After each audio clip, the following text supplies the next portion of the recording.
pledge allegiance to the flag of the United States of America and to the republic for which it stands, one nation, under God, indivisible, with liberty and justice for all. All right, sorry for that late start. Kyle and Greg, can you guys hear me? Yes, I can. Thank you. Yes, I can as well. Thank you. Just to make the best use of your time, we're not going to be discussing the Gibson Solar project until after our regular meeting and when we reconvene the public hearing. So I don't know. I'll make sure you guys are back on, but if you have something to do while we, hopefully the next 45 minutes to an hour, have our regular meeting, I don't think there's any need for you to sit in on that. Jeremy or Jared and Mary are signing in as you're talking. Same for them. We can get a hold of them and make sure. Is that fair? Do you want to let them know that? Okay. All right. So we will. That's the special session minutes. There's the regular minutes. Everybody get a chance to look at the minutes from the March 30th special meeting, special session, and the April 13th regular session. Any changes? There are no changes. We will approve them as written. And we'll pass that around for signatures. Presentation of the clerk's report. Did everybody get a copy of the clerk's report? Get a chance to see it?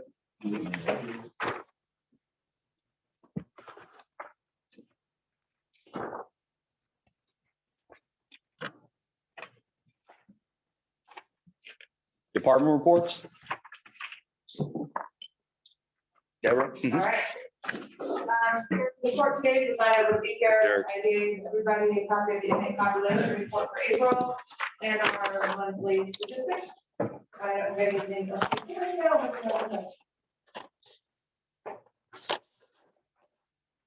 None here.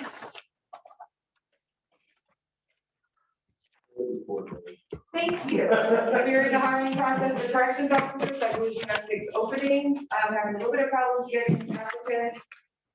And we still have a deputy hiring application process open until I believe Friday, since we're hiring 2, because my understanding is we need to put more. So they're not necessarily being hired directly into the courthouse, they're hiring into staff, so we just put 2 guys. Thank you. Done. Oh.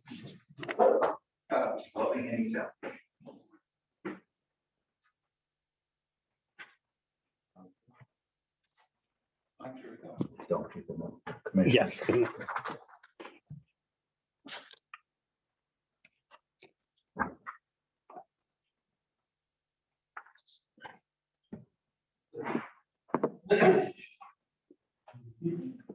Don't have too much here, just going to go over the end of the month report for April.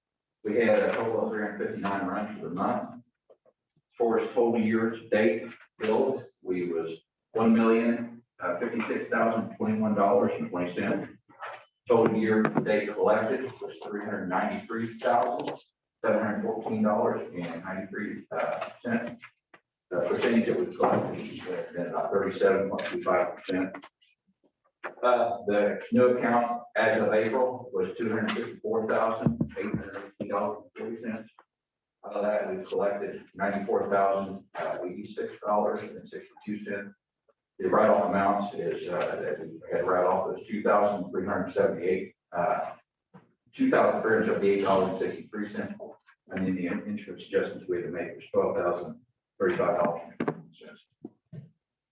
And that's all I've got, unless you guys have questions. Thank you. Do this real quick. You got before you a claim from Van Olson and Farrar. This is a claim for remote support and updates for the kiosk. This is like here in the courthouse. It's been a year since we placed those. I was going to take care of the transaction, so there's some detail asking the council to do that.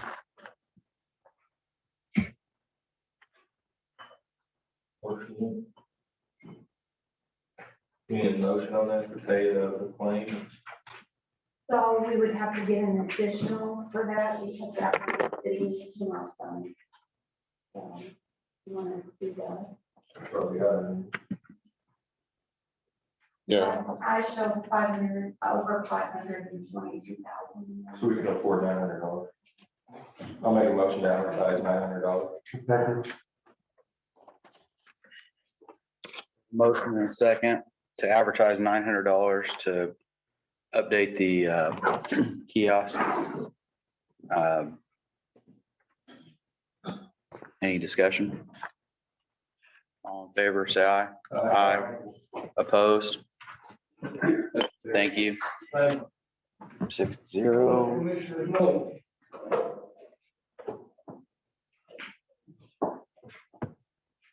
Okay, you have my numbers there. The only thing I noticed on our numbers is communicable disease investigation should have been 8.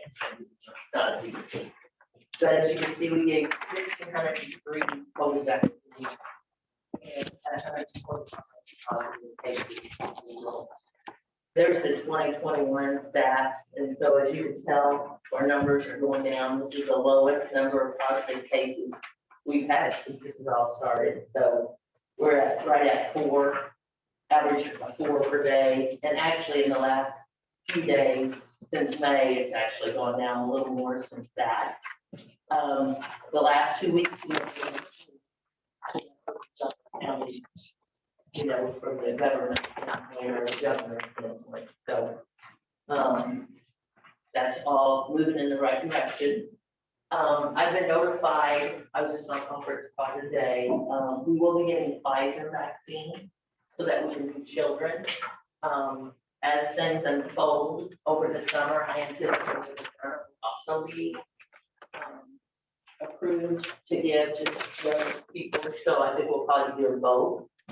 Usually we will not get the Pfizer. I don't have it in my hands yet. I think we'll probably get it next week. We will not be going into the schools this year because they're on out. So we will be working with the schools if they want us to go into next year, or obviously they can come out to the COVID vaccine site. Our numbers are dropping drastically at the COVID vaccine. We booked for 500 on Wednesdays, and we are averaging about 100 to 150.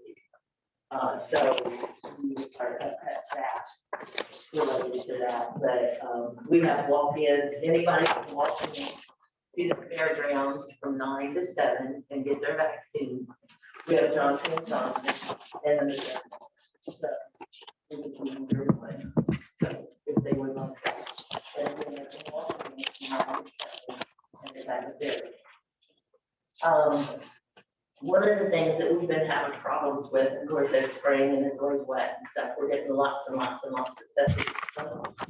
And we discussed it with our board, and the problem that we're seeing though is that over the past 15 years, maybe 20 years, we didn't have all this subdivision review committee and all this stuff. And so houses were frequently put on a small lot.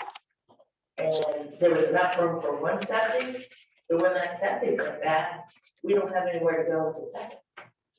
And so when you're trying to repair these septics, and people are very aggravated, which I understand, but we don't have any room to do what we need to do because there's not enough area there.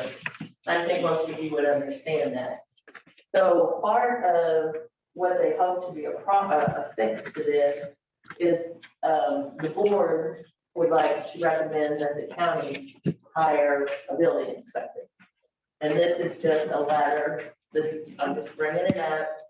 This is just a letter that they asked me to get together for you guys. I know that it will have to be discussed.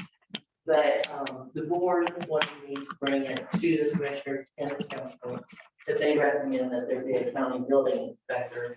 Because unfortunately, a lot of that is getting done from the health department, and we really don't have any authority. So, you know, when people are calling and saying they got all these mold issues in their house, and you need somebody to see, or even if it's like public housing, how are we gonna address that? we really don't have, there's not a whole lot we can do, you know, and so it makes us look like we're incompetent with that, but really, we don't have the authority for that. So, we just wanted to bring it to your attention that the board would, and the health officer recommends that the county have a building inspector. And I think that, do you want me to talk about my part-time person now, or do you want me to come back to it later? I'm open to either one. Basically, what's happening is as we're shifting from the COVID vaccine site and the COVID testing site, the testing site will run through sometime in June. I don't know the exact day, but we're gonna shut that down. So then we do have some of the rapid tests that we can do. And so we're trying to work out something where maybe they can pull up outside of the health department, and then I have a staff run out and test them and do the rapid test, but we will not be doing the PCR test. And I'm not sure how that's gonna fall through, if we're gonna be able to get the supplies for that, but that's kind of what we're working on. But also, just like today, I have 2 staff left at the health department. And so remember a few years ago, we didn't fill that part-time position, and then as the COVID was going on, we had so many people in so many different directions, we kind of utilized that staff. But looking as to the budget for next year, I would like to fill that position that we've always had. However, the people that I've utilized with the COVID are making $15 an hour.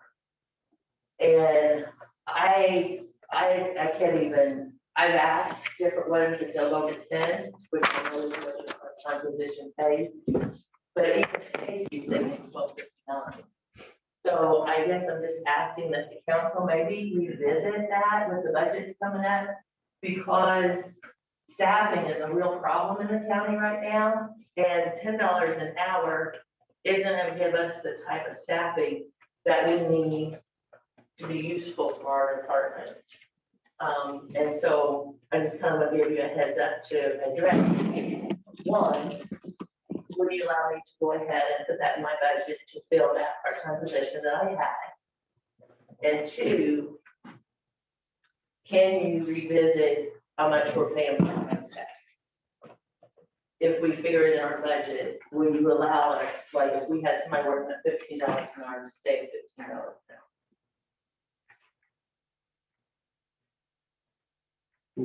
Put it in the budget. And we can discuss it at budget time, you mean? I just kind of didn't want to, but Discussion we make about how much we're gonna pay for our time. yeah, I know. Well, and I didn't know, okay, I got a nurse that we're using PRN or as needed at the COVID testing site. She makes 25. So if we keep her, which I have COVID funds left, if I keep her, I don't need her every week, 2 days. I need her if Dana or I are, or, if we have an extra event where we gotta go to the schools. So I know that I've never had a PRN position, but can I put in my budget for a PRN position and utilize that nurse at $25 an hour? I have COVID funds. I think that's the reason for the budget hearing. You need to put everything in there that you need and want, because we have no idea. Yeah, I think well, it's I a great just didn't want to, I'm gonna have to, start preparing that. Absolutely. So I just kind of want you to, is that something you're open to? Show us how it works within your budget. Mm-hmm. Okay, but, because this COVID funds, I've got another 40,000 that's coming for the vaccine COVID fund. And so I'm not gonna have the COVID clinic. I'm gonna be using it out in the office. Don't have to shift gears, and I just want you guys to be aware some of that's going on. But I still need the staff to cover it, even though it's kind of shifting gears a little bit, which I know is gonna be a little bit different.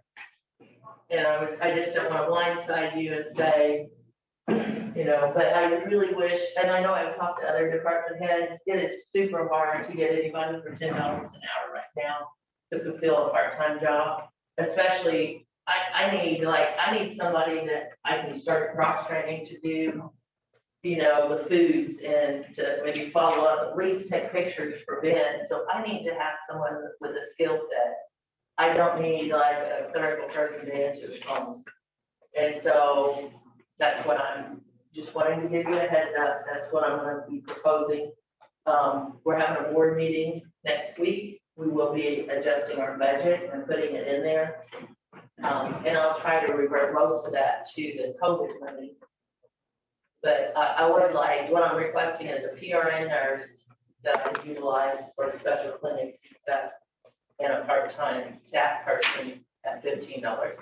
Do you realize though that what you're telling them is you're doing this for budget for next year? Right, So that leaves you right. So nothing what, this year. I know, so what do you want me to do between June, when the clinics close, and December? What's the 40,000 of COVID money you still have coming? I thought, Because they're gonna be doing the school clinics, and they're wanting us to continue to give, COVID vaccines.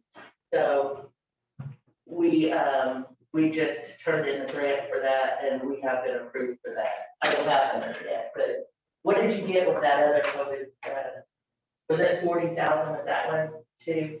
Because we got the 100,000 at the testing site, and then we got 40 for the vaccine site, and this will be additional 40, I believe, is the numbers. Which we haven't utilized all that. You know, of all the stuff I have, we'll be rolling. So I figured I could pay my staff that I'm using at the site, at the health department, out of those funds. It's just gonna shift where I'm at. I just don't wanna do it behind the back. do you have to get an additional to use those funds, or you just No, use them? They're in there. It's just Okay, that- I mean, that would be ideal, I would Yeah. think, is if you used the So same what staff I'll from be there. doing is the staff that I was using out there, even though those sites will be closing, we'll be running them through the health department and those services through the health department. So I'm gonna use some of that staff and continue to pay them out of that COVID money. Okay, now, we have those, they're making higher wages. Yeah, And it's done at the testing site or the vaccine clinic. So if they're closing and she's gonna do it out of there, you need to know she's paying them higher wages. yeah, that's what I'm saying. Same people, just different location though. Yes, and we're gonna have to put it in the salary schedule. So So they still will be doing the COVID vaccine. I mean, if they're in the office and they're not doing testing, I'm gonna have them do something. How are we paying them 1099 right now? no, Or- I am W-2. So why would we have to change the salary schedule if it's already being done that way now? Because we have those part-time rates are $10 an hour. Okay. We have listed for the testing site and the vaccine clinic higher rates, Right, but they're still gonna be doing those same but functions, they're not gonna be at the same place. but doing the same function. Absolutely, but I think you need to clarify it for State Board of Accounts and tell them because Okay. So really, I think to help me, as Yeah, far as, our salary schedule says a part-time nurse at the health department makes $17 an hour. right, We're paying 25. right, So this has got, if this is gonna be at the health department, then I think we need to clarify it on here. so is it in there where we're paying the testing site 25? Uh-huh. So it's already in there, it's just a different But you're not location. we're not gonna have a testing site. She's gonna be using them in the office as well. Remember, like they set up You the see what health I'm department saying? as the testing site. I was under the impression that that's all they were gonna do is No, just test. that's not what she just told Okay, you. I didn't catch that part. No. So to help us, I think you need to explain in writing. You're talking about 2021 and then what you're proposing for 2022, how you're gonna get from June of 2021 to January of 2022. Right, You threw a whole bunch of information out there and it's kind of confusing on my part as to, okay, I'm talking about next year. I'm talking about what we're gonna do for the remainder of this part of the year. This is what I feel like I need to do to maintain the ability to test and vaccinate. Only it's gonna be done through the health department's location and not the fairgrounds. This is what I need to pay and this is how I'm gonna pay them from the COVID funds. I think I'm gonna get COVID funds for 2022, so I can continue this we just need a plan. Right. that's So what I- you need to put it in writing and bring it back. I mean, we got to continue to fund it. The testing and the vaccinations, but I'm kind of lost as far as which year you're talking about. And I agree with what Wendy's saying. It needs to be spelled out so that they don't come back and say, well, you're only supposed to be paying them 17, you're paying them 25. The vaccine clinic and the testing site are also temporary employees while those were open. So that's gonna be a little different too. How long they'll allow us to consider them to be Yeah. temporary because they're, Right. emergency type employees. Right. And if they're doing other stuff in the office, then I don't care if they do, I'm not Oh, saying. I haven't. I just think that we need to clarify what we're doing. Agree. So do you want job description? But I am going to have to continue on, like, from January. Job descriptions will be a good start, and then just trace the money back for us and tell us when we'll have to start paying for it out of June. out of the health department budget, and where's the money gonna come from?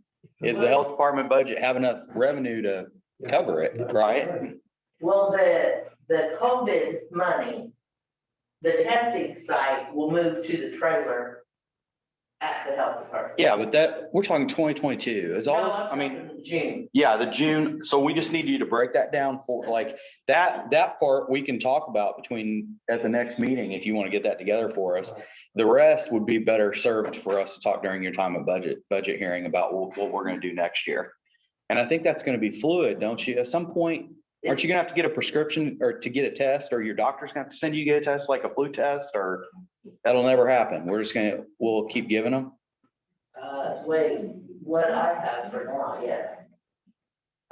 It's slowing down considerably. But that's why I don't feel like, Health, I don't think will keep you stated that you have them out there. no. It's going to really slow down. Well, that's what I'm trying to do is just go ahead, because I can keep that site until the end of December, but it's $1,000 a month. And whenever we could utilize our health department and our trailer to do that, I was trying to save some of my money, Mhm. And so I'm trying to shift it to the health department as of June.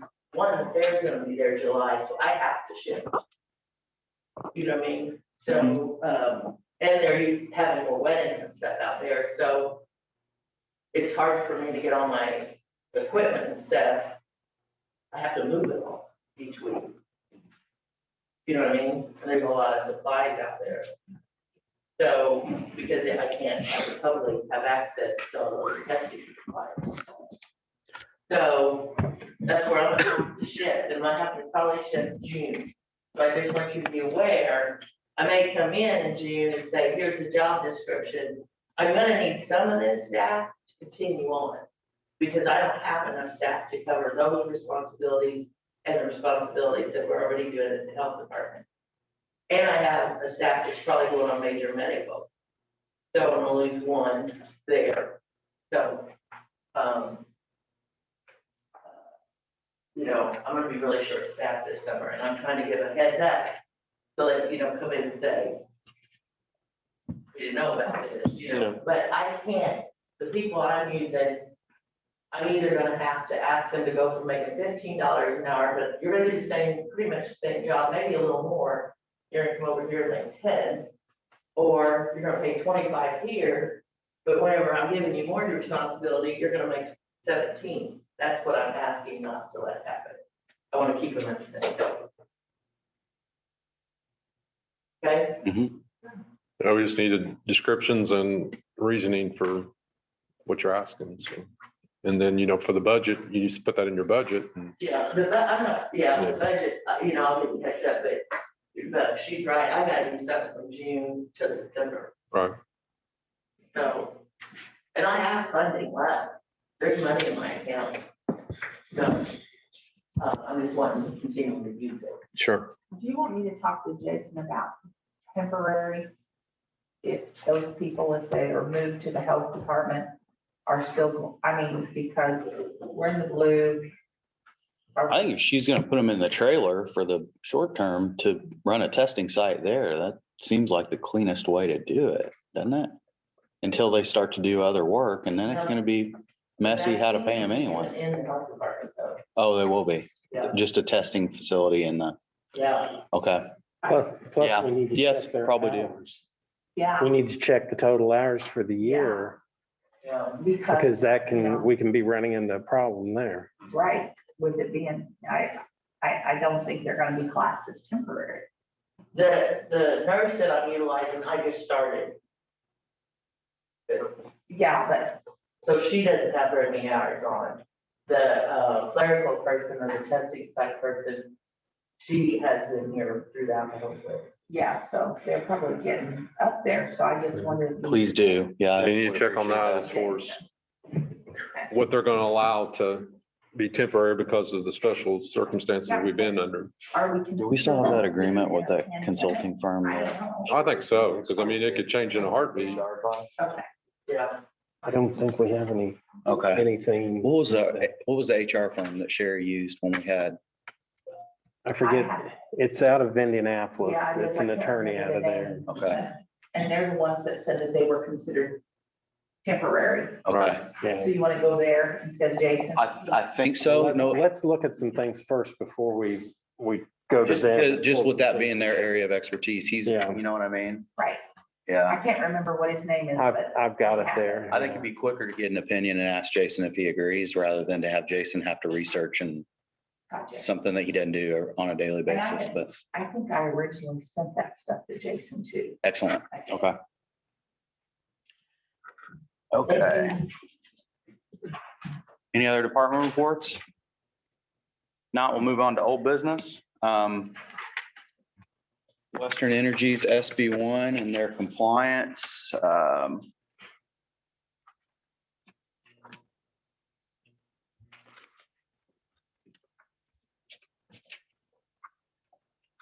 Do we need, does Kim normally give us a ruling on that?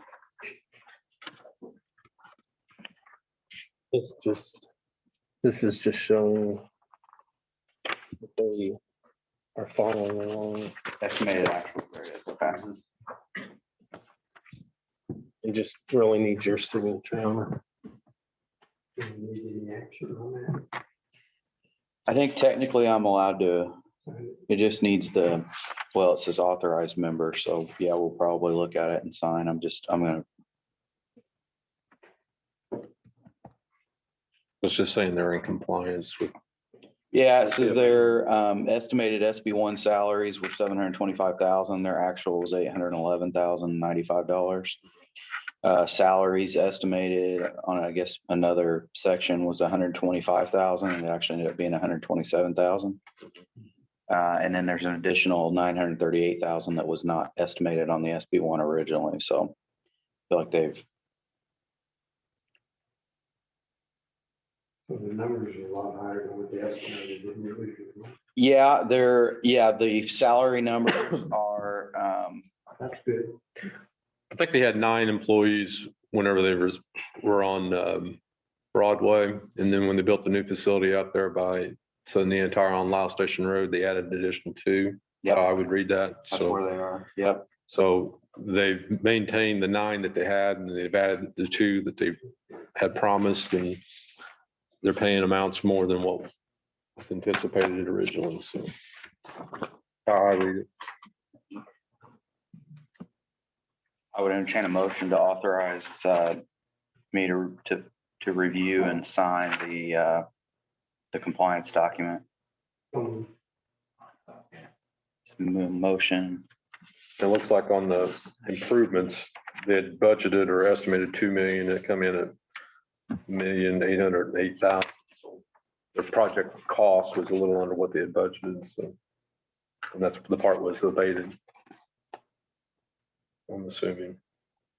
We have a motion and a second. Any other discussion? Nope. All in favor, say aye. Aye. Opposed? 6-0. Oh, you can just make sure I sign that. We had additional appropriations for $151,450 out of the general fund for personal services. We advertised at the last meeting. Anybody need a refresher on? Let's just refresh. I mean, you know, we've added a lot, we've had several additionals, so.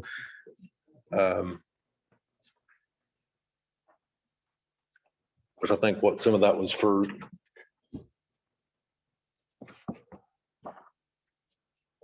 Wendy, do you have that? Yeah, Right there. Probation. The Wendy's got the probation breakdown. department, we created a probation line Okay. department, $39,369. The, the benefits, I couldn't think of the word. 3,013 for FICA Medicare, 5,588 for PERF, and 22,601 for insurance, and that's for the probation.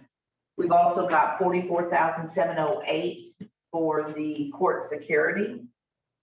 That's the 2 deputies for half a That's for year. Half a year. We've got the extension office at 4,500. We've got Andy at $6,000 on part-time, and then the benefits and insurance on those are 4,224 and 21,411. And if you read the salary schedule that I sent you, I outlined that on there, what the changes were. Mhm. So we're at a total of 151,450. And I also highlighted in blue this time.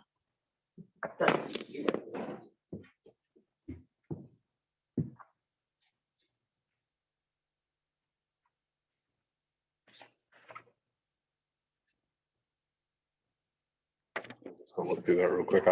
Oh, you're waiting for my copy.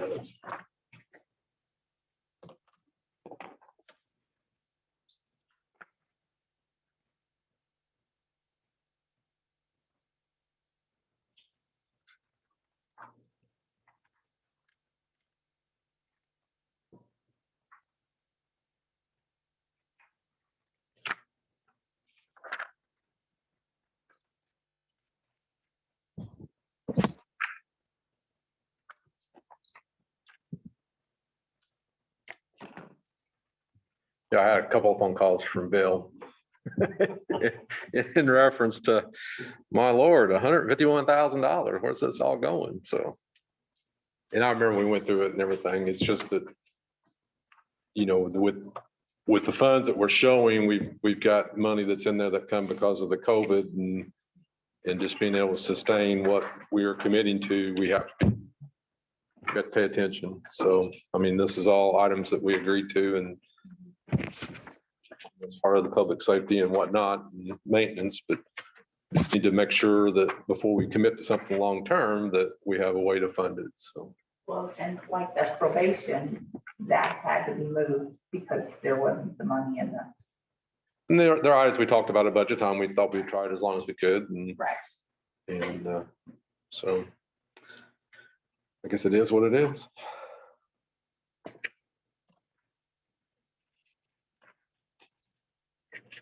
Anybody ready to make a motion on the additional request from the general fund at $151,450? I'll make a motion to approve the additional appropriation of $151,450 for personal services. We have a motion. Is there a second? Second. Weird. Any discussion? All in favor, say aye. Aye. Opposed? 6-0. I could hear him in the distance. What? I could hear him in the distance saying, Yeah. And then the salary ordinance to go along with it. Amendment number 3, hey, Derek.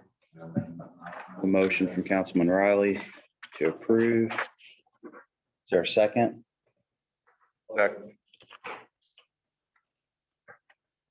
Derek. Any further discussion, questions? All in favor, say aye. Aye. Opposed?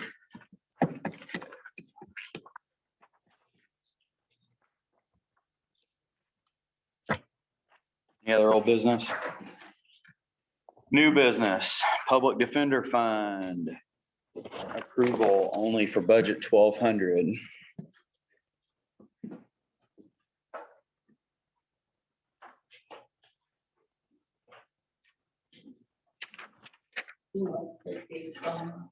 Okay, She's cleaning the book. So, yes, this is showing a negative balance in it and. like that.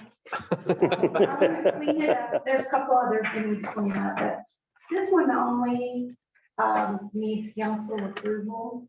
And after talking to Lisa, she is going to be using this sum just to try to take the weight off of the general fund a little bit.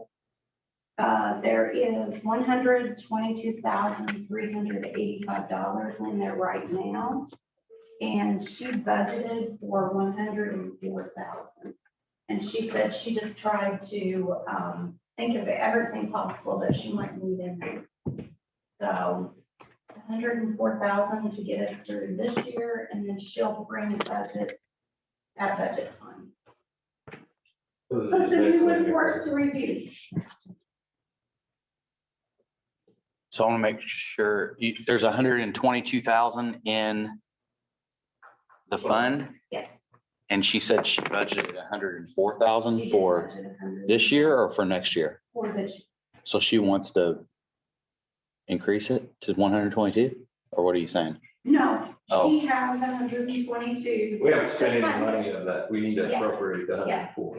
And that's expenses that would otherwise be covered out of the general fund? Yes, yes.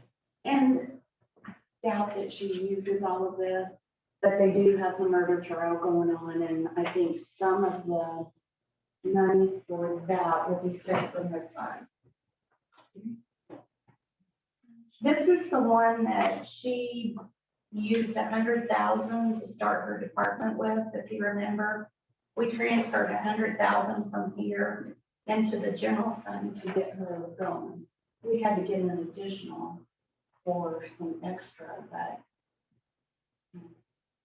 she's trying to make the best use of this. So when the reimbursements come back in for her office, where does that go? General fund. General fund, okay. So this, the 122,000 that's in Fund 1,200, that comes from fees. From the court, and from probation. a little bit So- more. If they're going through that system, they pay a fee and then that's what's accumulated. Right. So this is a one-time, Now, we will be appropriating this every year. I think in prior years, the courts really didn't do too much money with this money, only if they had, something special. But a budget here, she's gonna set a budget for 2022, so we don't have to do this. okay. So I guess the question is it taking a long time to accumulate 122,000 or is that something that's within this? I thought I got it. Oh, I thought I did a 3-year average on that, but I guess I didn't. I did it on some of the others. Okay, Tell you off the top of my head. that's How fine. about I send you an email? That'd be fine. Yeah, and then I guess we would expect to see a surplus, or that she hasn't spent half of her budget come June, we hope. I mean, to match up with this. Yes. Okay. She, Are the lines similar even? So it'll be easy for us to track? yeah, It is? Okay. Okay. Do you get what I'm saying or not? yeah. Yeah, okay. I just wanted to make sure they were similar when.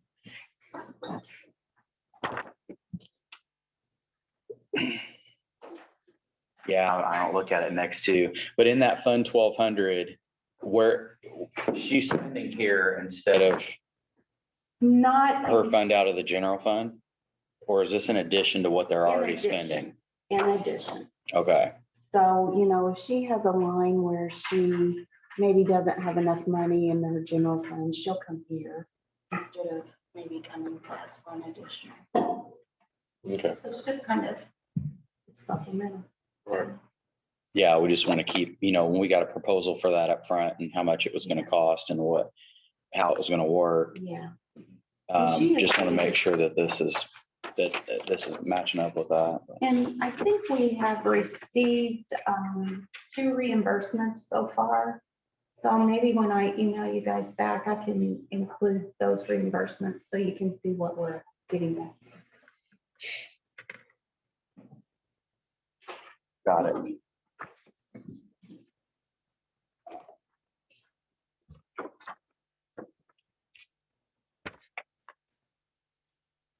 I guess a motion to approve Budget 1,200. budget 1,200.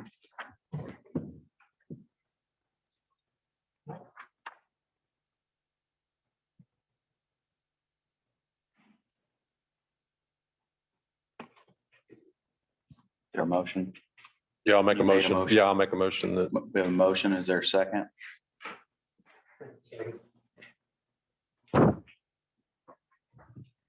We have a motion and a second. Any discussion? All in favor, say aye. Aye. Opposed? 6-0.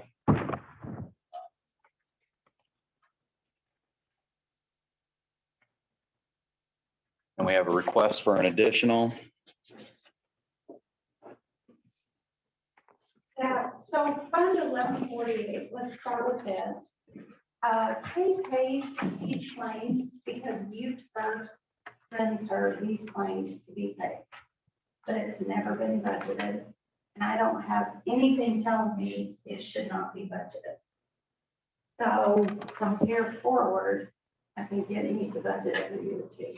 And I know I'm creating extra work, but again, we've gotten negative lines and we just do not have. enough.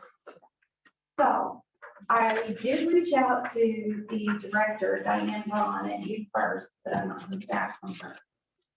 So, this fund right now has a little over 35,000 in it. The 3-year average income is right around 22,000. And I budgeted for the rest of this year 25,000.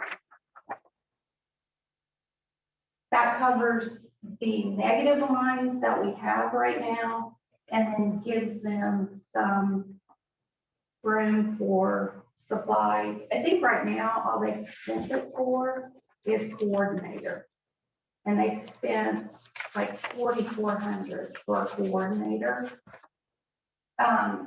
In the past, they've spent around 15,000 for disbursement. But I want that categorized so we know if it's supplies or other services included. It's easier when it comes to annual report. all right. So is this, Better picture. so is this, it's a local office or is this like Is that road out of Evansville? Evansville? They're out of Evansville, but they have counselors and social workers in the school that are And there may be, social workers, not guidance counselors. there may be some invoices coming in, because you usually give each school. Yeah, for sure, but I don't think we're paying any of them. But maybe something else coming in next month. So, Anything else they can do. I'm actually the president of the board on that Youth First, and Debbie's on there also, we're on the board. And basically, what that does is we do offer grants for those social workers at the schools, as well as there's 3 different divisions. What is it? I think whenever they applied for the grants, it was Education. prevention, and it was all related to our 3 goals, which was like drug abuse in the youth was one of the big ones. Suicide prevention was one of them. And so you take those goals and then the service agencies throughout the county can apply for grants, to do projects to assist with meeting those goals. And so Diane does have all that. That's where that money's coming from, then is grants. That's, That's where we're spending it on. where's it come? I think that money comes through the clerk of the court. Yeah, in the court system, yes, somehow. Okay, Yeah, it's related. User fees, not, I don't know exactly what. else. I think it's coming from like when people are arrested on drug charges, maybe. Okay. Yeah. So this kind of just supplements what's taking place in the schools, Yes.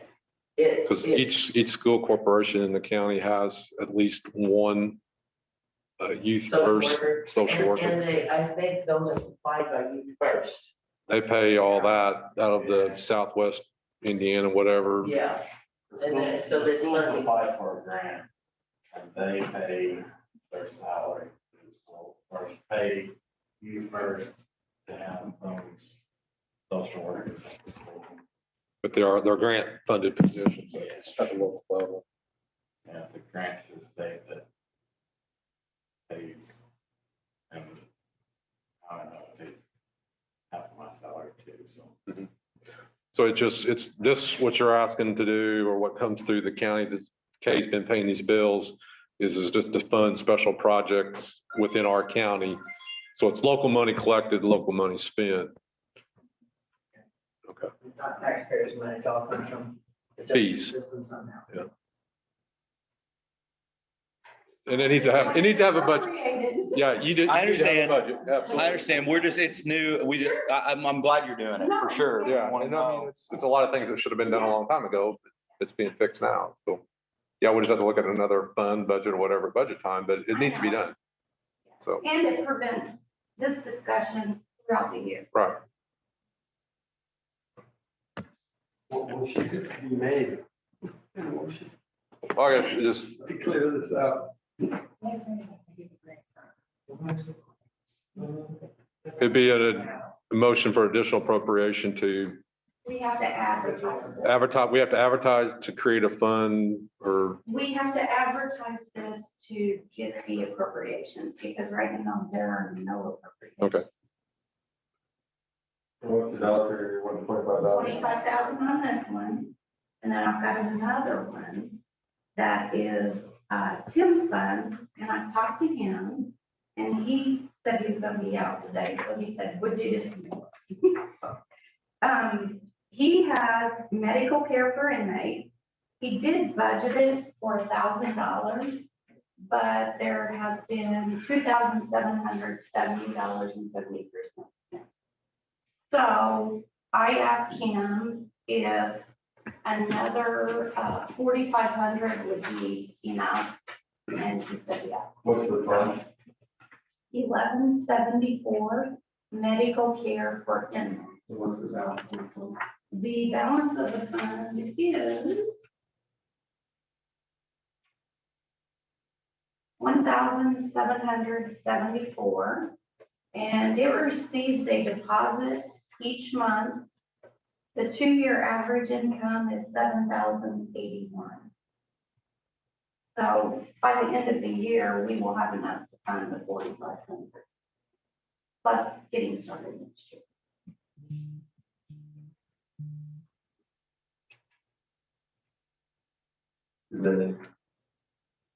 Those are the only two most important.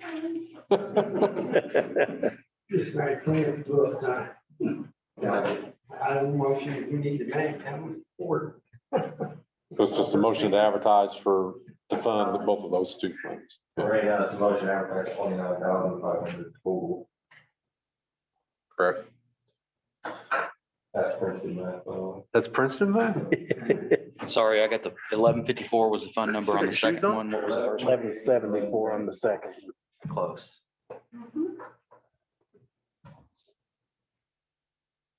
Entertain a motion. Mike Stillwell's made. Bill had a motion and Derek second.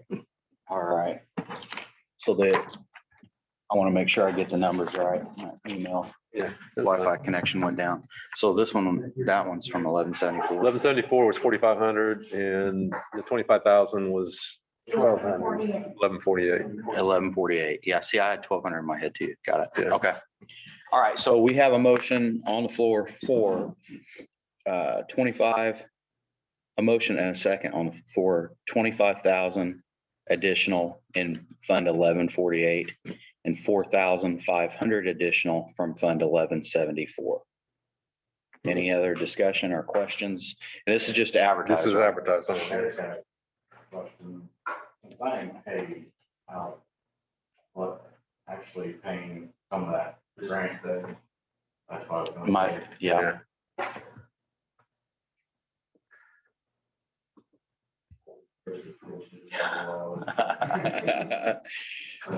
All in favor, say aye. Aye. Opposed?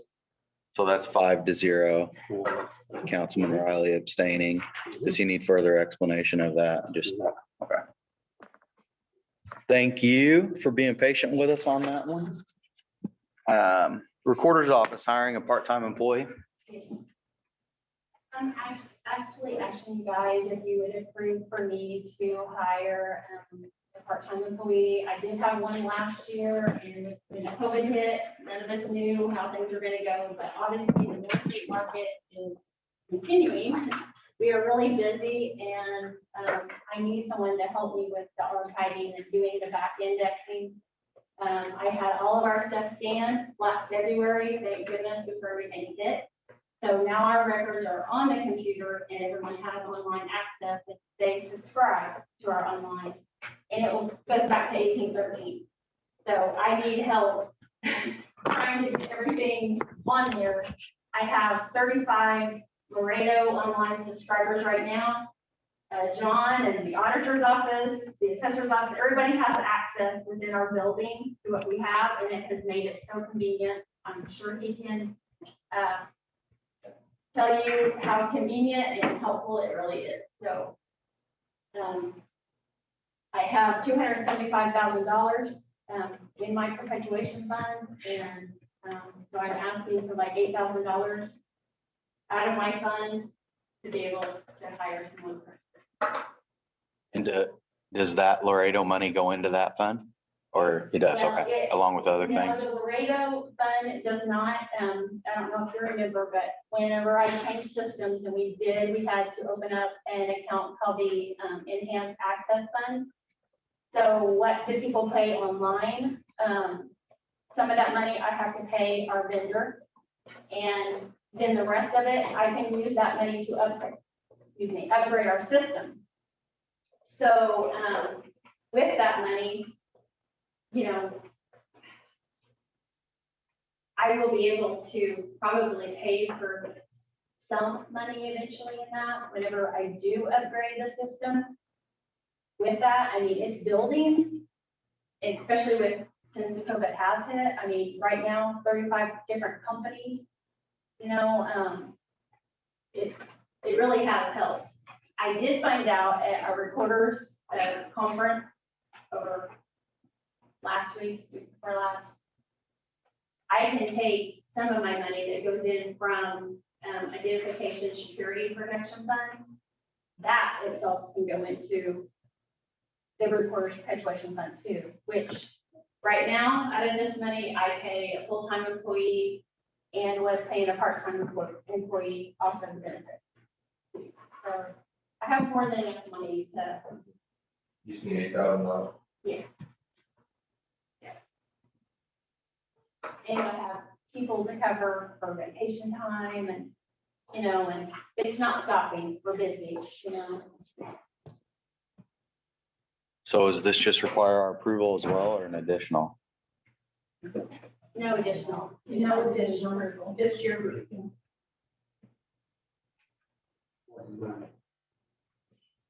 Go for it.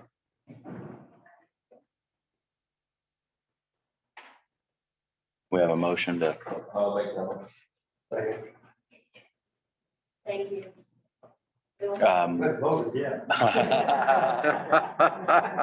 we have a motion to allow the recorder to spend $8,500 out of her recorder's perpetuation fund for part-time employee, to finish out the year. How much did you say?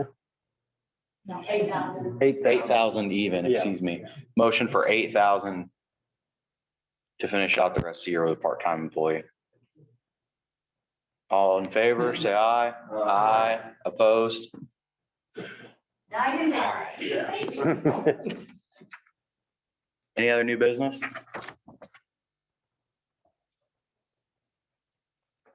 With that, we will adjourn our regular meeting and take a 5-minute recess and allow everybody to get back on Zoom, who's going to be on Zoom, and we'll get started with the continuation of the property tax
I'll wait.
Public hearing regarding the Gibson Solar Project. We're on version 9 of the Economic Development Agreement, which we just got a finalized copy of. And due to changes that were made, I mean, it's work has been ongoing. Appreciate everybody's efforts on getting these together.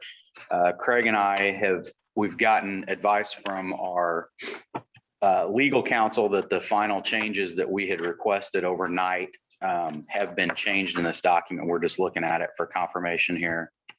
And Tim or Kyle, I thought there was section, I don't have a copy of the red line copy. I was only able to print the other one. Is that, can you point us to the sections where these final changes were made? So this is Tim. The only change that was made to version 9, and actually the current version is version 10 on the branding on the bottom. But the only change that was made from the version that was sent yesterday was to place a time limit on the first reference to the scenario which would occur if the assessed value of the land that's part of the solar project exceeded $9,000. It originally required that if that occurred, that the parties would sit down and adjust the payments to reflect the economic deal that was anticipated using an 8% discount or interest rate for purposes of that calculation. The change was to limit that trigger to the first 15 years after the COD. Then the COD, just to remind everybody, is the date on which the project is basically put into commercial production. That is, they're generating electricity and selling it to a utility. So if it passes the $9,000 per acre assessed value after the 15th year, then there'd be no adjustment that would occur after that date. Going past 15 years was viewed as just simply too uncertain, particularly with a limit that's frankly only just a little less than $4,000 per acre under what it's going to start out at. So that was the only change that was made to the document. Everything else remains the same from the version that was sent yesterday. Thank you for that summary. So it is 9 and not the 10. It is 9 and not the 10, correct. Originally it was 8 and then it said 10 and then wound it down.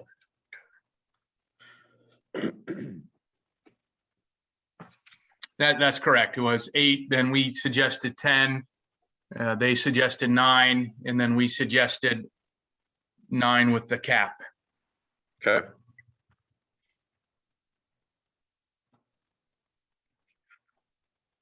Okay, and Jared? Is he on? Yeah.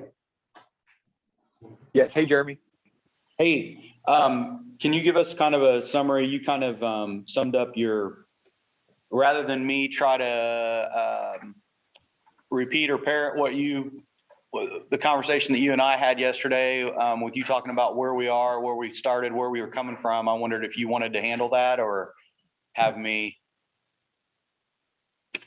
Yeah, Jeremy, happy to kind of summarize, kind of the key commercial changes over the last month, if you'd like. And then, certainly if you want to kind of add to that, happy to go that direction if you'd like.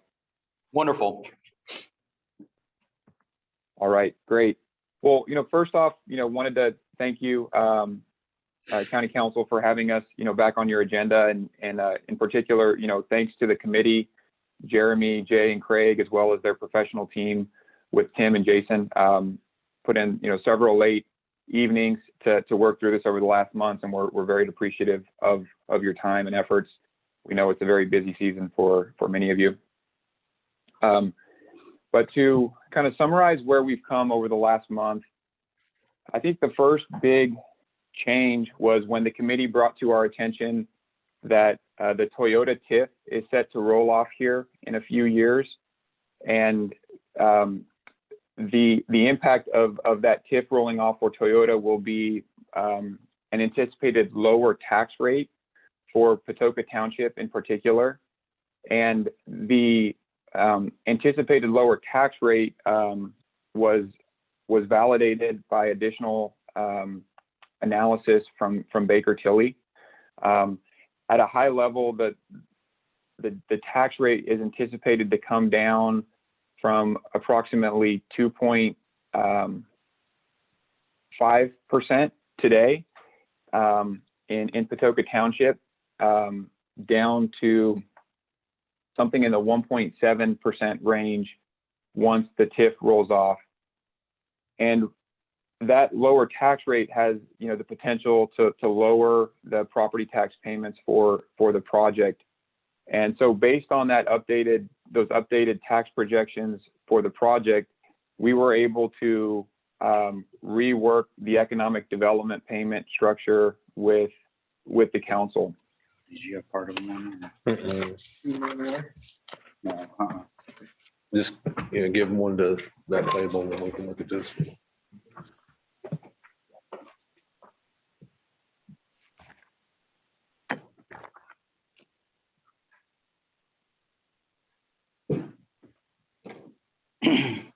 Great. Yeah, so, just to kind of summarize, based on anticipated lower tax rate, we've been able to improve and increase the economic development payment commitments from the project with the county. And just to kind of start with where we were at, if you recall previously, we were looking at a 5-year 100% abatement with $1 million of economic development payments paid over the first 5 years. Given the anticipated lower tax rate, we have now committed to providing $2 million guaranteed of EDA payments over the first 5 years. So each year during the first 5 years, the project would make a $400,000 EDA payment to the county for a total of $2 million during the first 5 years. So that was, double what we had previously offered. In addition to that, we also had some kind of creative concepts that we worked through with the committee, where there's going to be an additional potential for $2.1 million of additional economic development payments on top of that $2 million guaranteed, depending on what the tax rate is for the project in years 6 through 10. And the lower the tax rate, the higher amount of economic development payments the project will make during that period. So that depending on how low the tax rate is, there could be an additional $2.1 million of EDA payments during that years 6 to 10 on the project. Based on the latest Baker Tilly projections for the tax rate, we anticipate a average tax rate on the project of 1.65%, which would equate to $220,000 of EDA payments each year in years 6 through 10, which would be another $1.1 million during that period. However, if the tax rate were to go lower, those EDA payments would increase above that $220,000. So, in summary, I think the base projection would be that the county would receive $2 million guaranteed over the first 5 years, and then an additional $1.1 million over years 6 through 10. And if the tax rate were to go below 1.65%, there is the potential for the EDA payments to total as much as $4.1 million over the first 10 years of the project.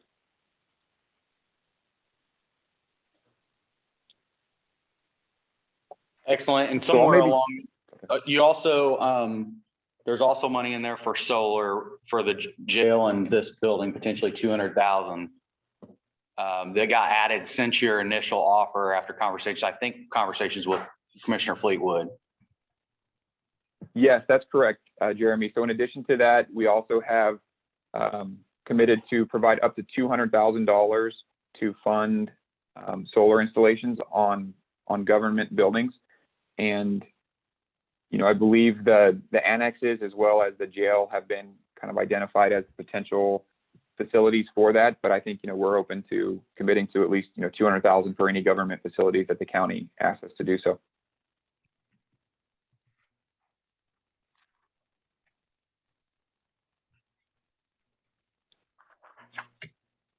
Thank you, Jared.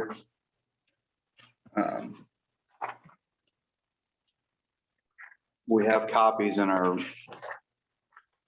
reviewing those final changes right now. Is there any discussion, questions? Well, I think that it appeared through yesterday's emails and whatnot that the assessor has been brought up to speed and understands what's being proposed. And the last text message I got from her, I think she was okay, if that's how you interpreted, Jay. That's kind of the way it appeared to me, because there's a lot that's on her plate that involves these changes, as far as identifying which parcels and the increase in value and how it's going to be assessed. And, it's been a concern of mine as we've been thinking through this process is to not overburden her or whoever's in that position in the future as far as how they handle the assessment and ultimately the resident or the owner of the property as to what their new tax bill is going to look like. I'm still not 100% clear as far as my understanding by the agreements with the landowners that there'll be one tax bill now. And then there's an agreement within that verbiage, and we haven't got our final lease signed yet. But there's a wording in there, if I remember right, that says that difference between what ag land is and the new value is, that there'll be some sort of compensation between the project owner and the landowner. Is that accurate? Craig, yes, that's accurate. And I think, an example of that would be if, before the solar project, the landowner was paying $1,000 on that parcel for property taxes. And then after the project's constructed and there's a new assessment methodology on that parcel and the taxes go up to say $5,000 a year, the Right. project would pay the difference of $4,000 and would work with the landowner to make sure that we provide, that property tax payment to them so that they can then make that $5,000 payment to the county. So, I mean, that's going to be an ongoing calculation throughout the life of the project. So I don't know how that's addressed in other projects, but that's been a question that I've posed a couple of different times that I don't know that I've got a definite answer as to who pays that bill in the future, as far as the assessor or whoever in the courthouse that says, okay, well, you would have owed $1,000, now you owe $5,000, so the difference is $4,000. Who's going to make that calculation in the future? And who pays for that to happen, I guess? See what I'm saying? Because, each year your assessed value can change. And, I don't know how many, Rick, how many people are going to be involved with leases potentially? I mean, is it 200 or is it 400 or? 200. We got, there's several. Yeah, between both projects, because that's all involved. Yeah. Close to 100. But Jared has the actual number. Just wondering how many of these calculations are going to have to occur. I'm just asking. I mean, I don't know what the answer is. Every one of them. Yeah. Well, Craig, this is Tim Oakes. There are a couple things worth pointing out in with respect to the issue you're discussing. Number one is that by statute and regulations and guidance from DLGF, the county cannot, it would be a nightmare for the assessor anyway, but the county doesn't have the ability to split the assessed value of the underlying land. So it's good if it's 5,000, it's 5,000. Ultimately, from a legal perspective, the obligation to pay those taxes falls on the landowner, because the remedy, as everyone knows, if you don't pay your real estate taxes, is a tax sale. There isn't a lot that the county can do about that, which means it has to be covered in the leases for the underlying property. And what becomes key in that scenario is making sure that the lease is very clear with respect to a couple of issues. One, what the baseline is above which the owner of the wind farm, the solar project would have to pay the excess. So that needs to be abundantly clear. I don't know if it is. I haven't seen any of the proposed leases, but that becomes critical too. That the logistics for arranging for receipt of that excess from the owner, that is the owner of the solar project, is done enough in advance of the deadline for tax payments that the property owner can turn around and make them themselves. And then 3, what the contractual remedies are if the solar project owner fails to pay the property owner. And frankly, I suppose you could almost do what your lender does if you have a mortgage on your home, which is to escrow those anticipated payments in advance so that you know the money's there if you really want to get a little more sophisticated about it. But the most important point is that baseline above which the solar project owner is responsible must be absolutely clear in the lease, because the county just can't do it on its end. The law doesn't allow it. Correct. Yeah, I guess the thing that I was really maybe trying to convey is, you know, we know there's going to be a single tax bill. That's understood. It's just how the property owner is going to know, okay, well, this is my responsibility, and the difference between my responsibility and what's being charged on this tax bill, who's going to make that calculation? And that's going to be on an annual basis for all property owners as to what that difference is. How has that been addressed in previous projects with other counties to make that calculation known to the landowner?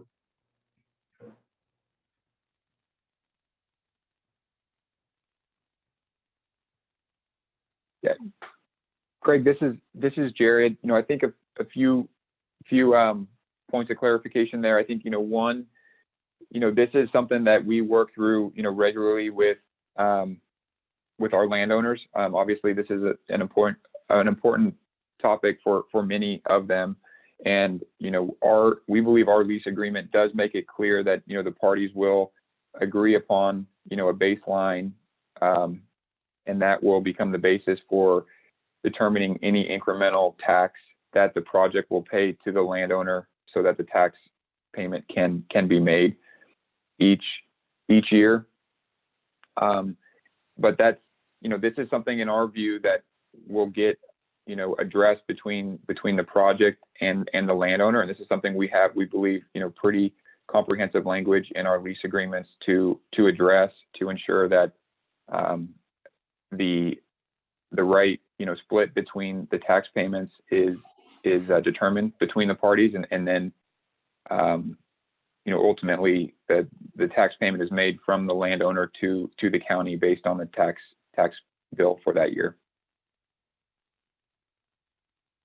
Yeah, it's, you know, if we were a little further along in our discussions, I mean, I'd probably have a little better understanding. It's just that I'm just trying to make sure that we're not placing a significant amount of work on the assessor to have to provide that information in future One years. bill's gonna go out, like you said, just one bill. Yes, but still, then when they go out, and then she's gonna have 200 people calling her and say, okay, what's my part?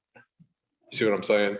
Well, they're saying they're going to just. Well, that's already done in advance. The lease itself and the documents. But that amount's gonna change each year. That amount will change each year, I think, so that you're still gonna have to bother. And maybe I'm just overanalyzing it, I don't know, but it's just, if it's $1,000 without and it's 5 with, and then the next year it's 1,100 and it's some other different number based on I'm just trying to figure out who's going to make that determination each year. Is that the assessor, or who's going to make the difference between the two? That's where I'm kind of lost. Maybe I should just drop it, but. No, that is not the responsibility of the assessor and can't be the responsibility of the assessor. The county is not a party to the lease agreement between the solar project owner and the property owner. The lease itself has to identify who makes that determination. And so it doesn't need to be complicated. As I said before, the critical thing is clearly identifying what the baseline is. So, for example, the baseline might be the assessed value of the land the last year before the project is assessed. The parties can even attach, for example, an addendum to the lease, when that number's known, let's say it's 1,000, $246 per acre, whatever, that's a known number. So whatever, you multiply that times your acreage, that's your baseline. Whatever the taxes are above that, that is that is very simply the responsibility of the solar project owner. So it should become very simple math. But the assessor, there's no way she can answer that because she won't have copies of the lease. So she doesn't know what the baseline is. That has to be dealt with in the lease between the developer and then in the future, the owner and the individual property owners. So one way to do it. Okay, so the main thing is that I was wanting to get through my head was the fact that it's not additional responsibilities for the assessor. Because, once the project's in place, if 100% of the acreage that's being leased may not have the increase in value because it doesn't have panels sitting on it due to setbacks or trees or whatever it might be. So it'd be a one-time deal and it's in the lease and all that. So I'm guessing that it's not an issue. It's not, and actually I spoke to the assessor yesterday on these issues, and as you'll note in section 26 of the EDA, upon completion of the project, of the solar project, there's a timeline in which the developer and owner is required to submit an as-built survey that provides various details. Those details will include if for example, let's say a property owner owns, 200 acres, but only 100 of it are encumbered by the solar project. The as-built survey will show that exact split. And then that will allow the assessor to say, okay, 100 acres of this property, in which 100 acres it is, 100 acres of this property is going to be assessed as it was before because it's not part of the solar project. And then 100 acres, in my example, would be assessed as a solar project. So that allows her to do that calculation. And then that's all she'll have to do. But she's comfortable with that.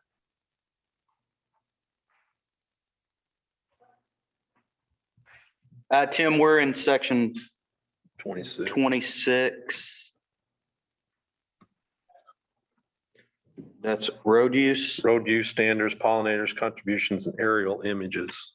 Yeah, so if you go down towards the end of that section, it says, in addition, within 120 days after COD, again, that's commercial operation date, owner shall deliver to the Gibson County assessor a survey that includes a base layer of the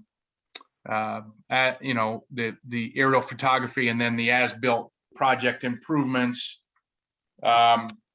That's drawn to scale, shows the exact boundaries of the project along with the acreage of the project area in each township, and then the boundary of the project in relationship to the boundaries of any tax parcel in the project, to the extent the entirety of the tax parcel is not within the project area.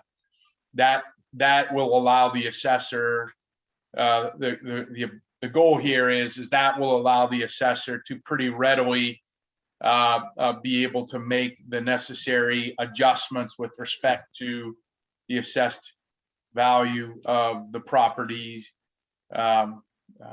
including those properties where less than all of the tax parcel has the solar project on it.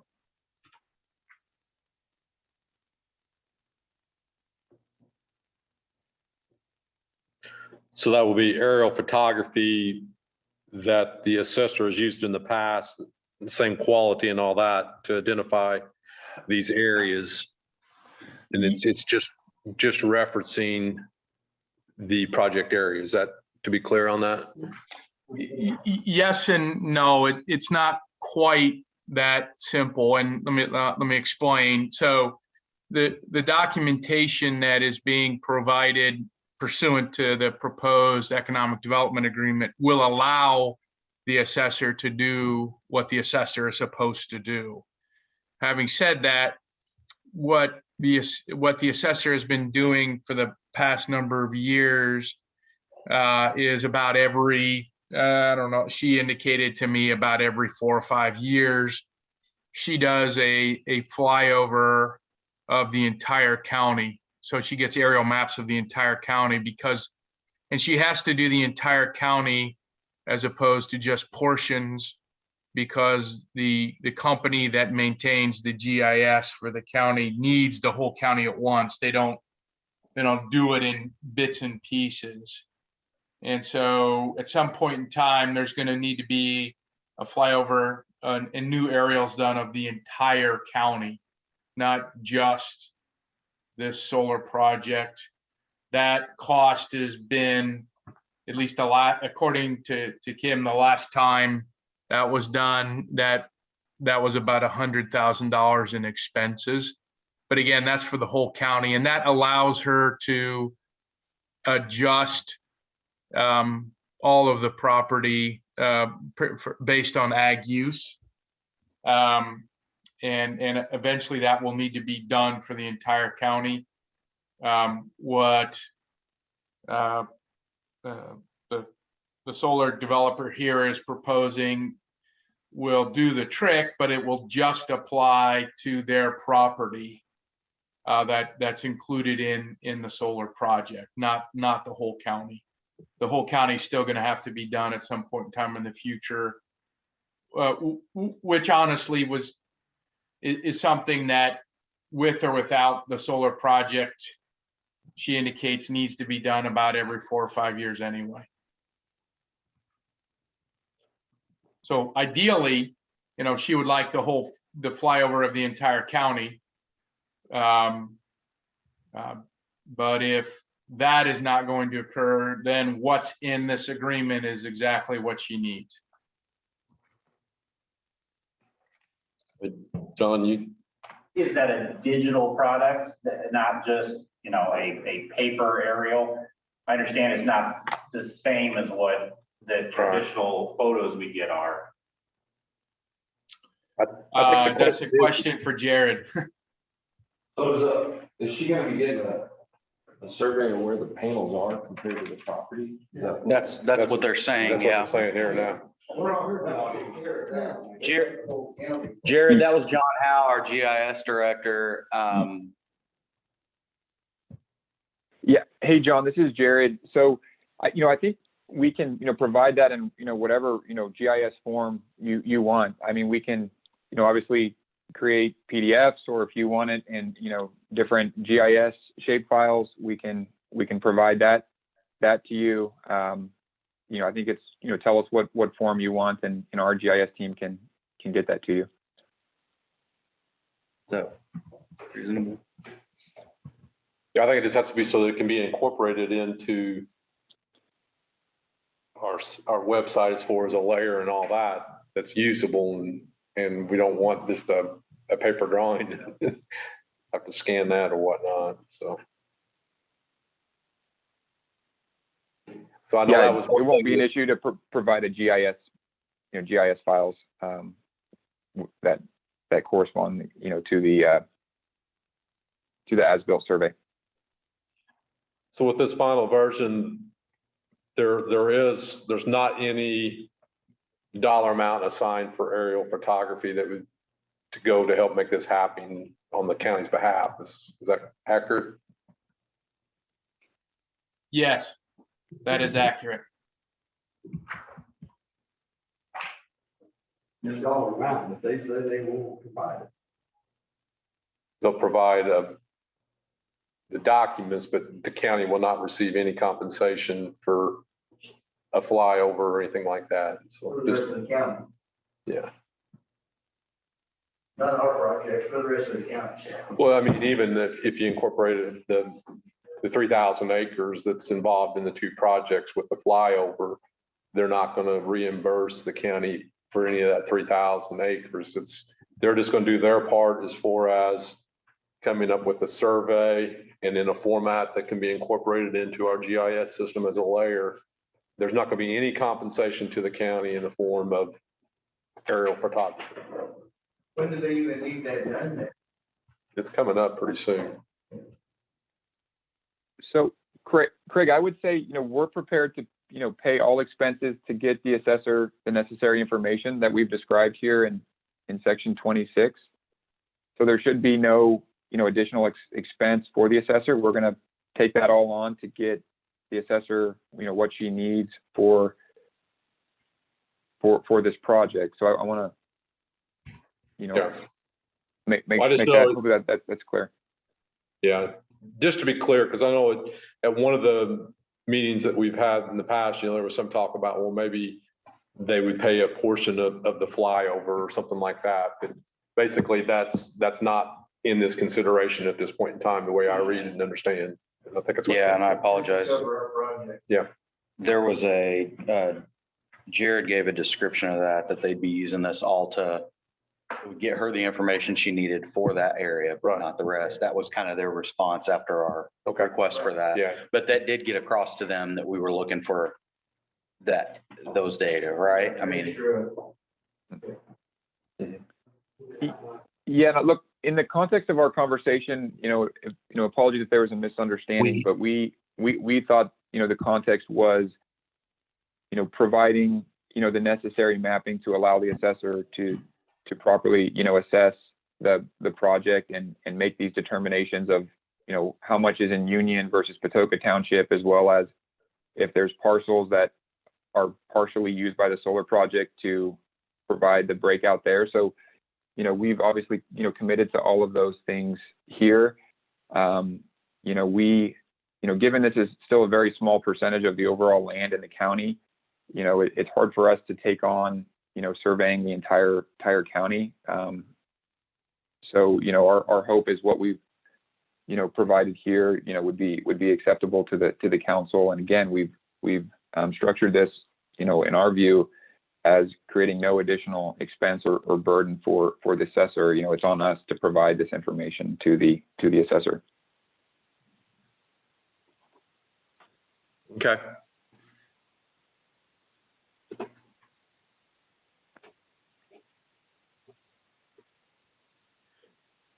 anyone else have any questions or comments?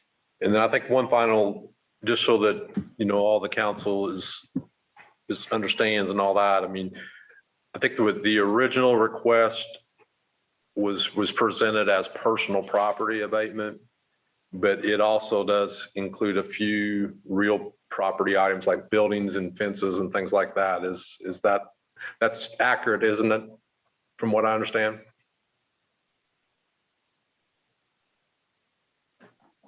Yes, that's accurate. And I want Jared to confirm this, but the Baker Tilly, their numbers suggest a little over $10 million of real property improvements that aren't distributable utility property. So that the abatement is not just a personal property abatement, but it is also a real property abatement. Of course, in that context, just so everyone's clear, a real property abatement abates additional improvements to the real property. It does not abate the assessed value of the land at any point in time. So even during the first 5 years, there will be real estate taxes being generated from the land, including the taxes attributable to the increase in the assessed value of the land due to the solar project. That's something that will start from day one.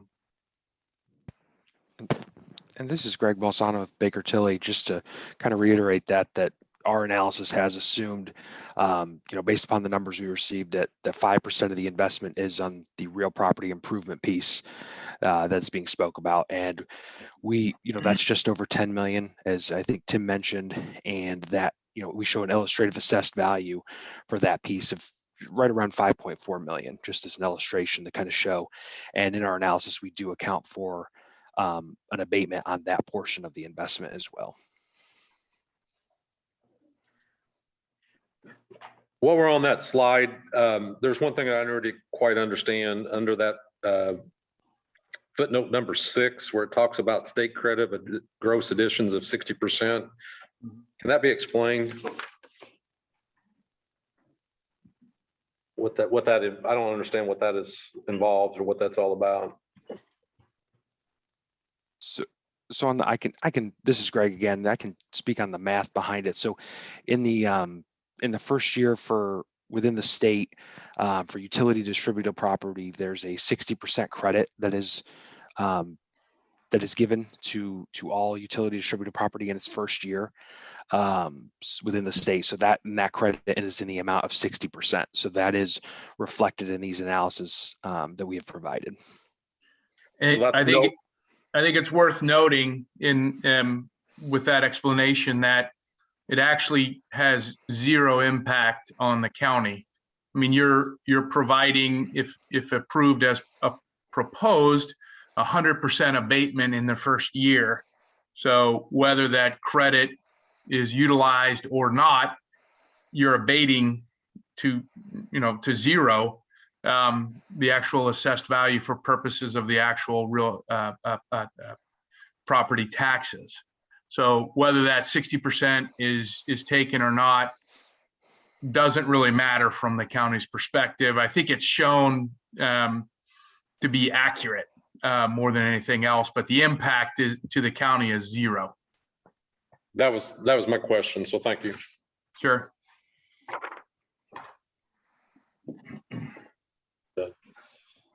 You done? I think so. Make a list next time. With some of those things, and I think in an effort, I was out of town last week.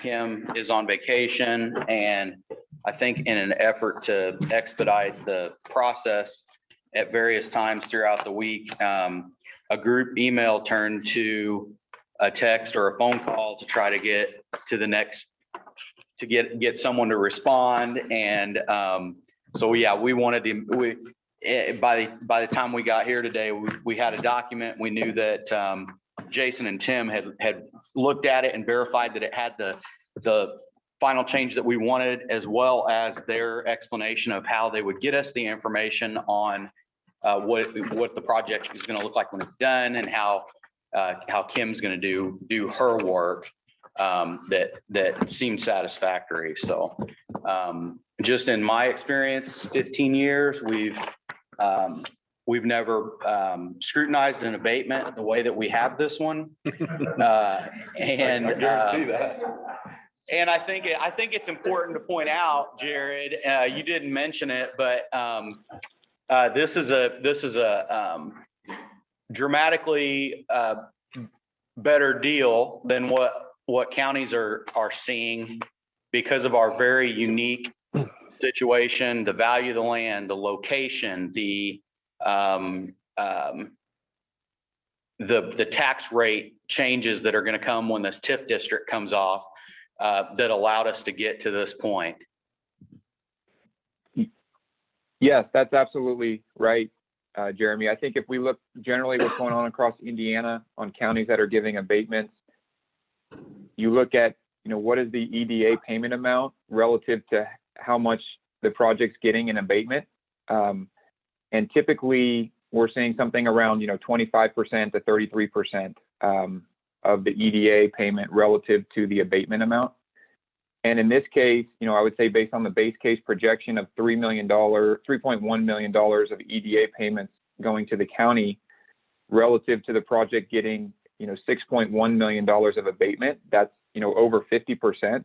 So that's, significantly higher. And there's still the potential, if the tax rate goes lower, for that EDA payment to go as high as 4.1 million, which would be almost, 66% of that. So, I think, relative to what we're seeing, this is certainly a great outcome for the county. Yeah,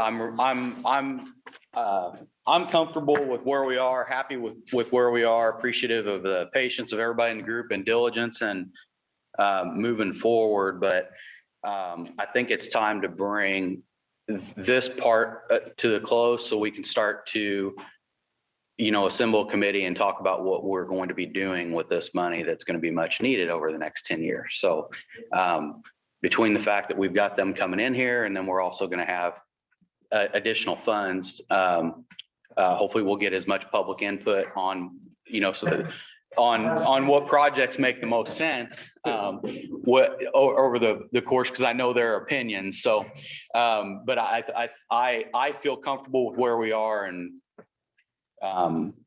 like I said, I'm being real nice to Jared today because I've put him through a lot in the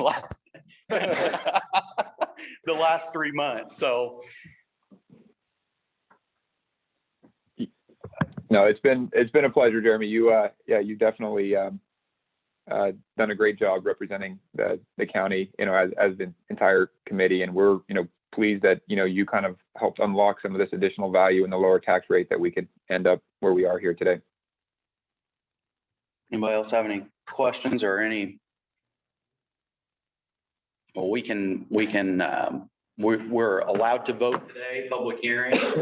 If we didn't vote today, we'd have to continue it again. Certainly would not want to see that go all the way to the next meeting. Okay, you make a motion? Okay. And Tim, I should have already done this, but what specifically we need to approve the economic development agreement today.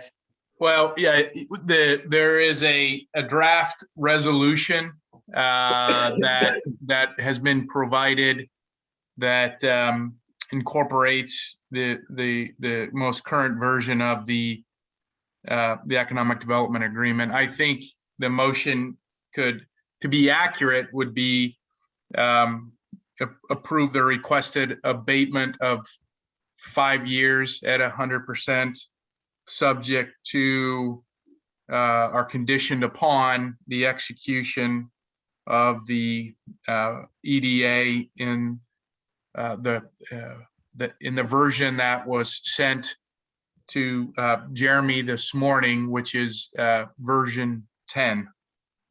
So if I think that is specific enough that it will do what you want it to do. So is it correct? It's a simple motion to approve the abatement, 5 years, 100%, subject to the version 10 of the EDA sent to Jeremy this morning. That will suffice.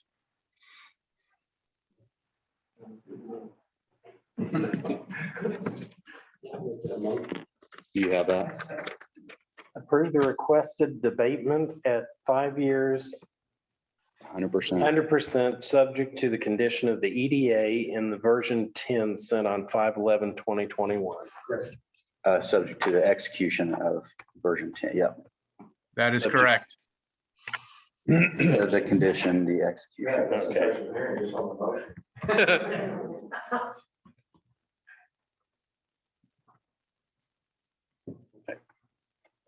Okay. Okay, so Mike Stillwell. We have a motion on the floor. Is there a second? And a second from Jay. Any other discussion, questions, comments? All in favor, say aye. Aye. Opposed? Abstain? Craig is abstained. Motion passes 5-0. Sure. They're not really contained into this, but good with Toyota, with this announcement coming out, they're probably want to tip on this, you think? No idea. You have no idea. No idea. Wait to deal with that when that comes and anticipate, they are $800 million investment.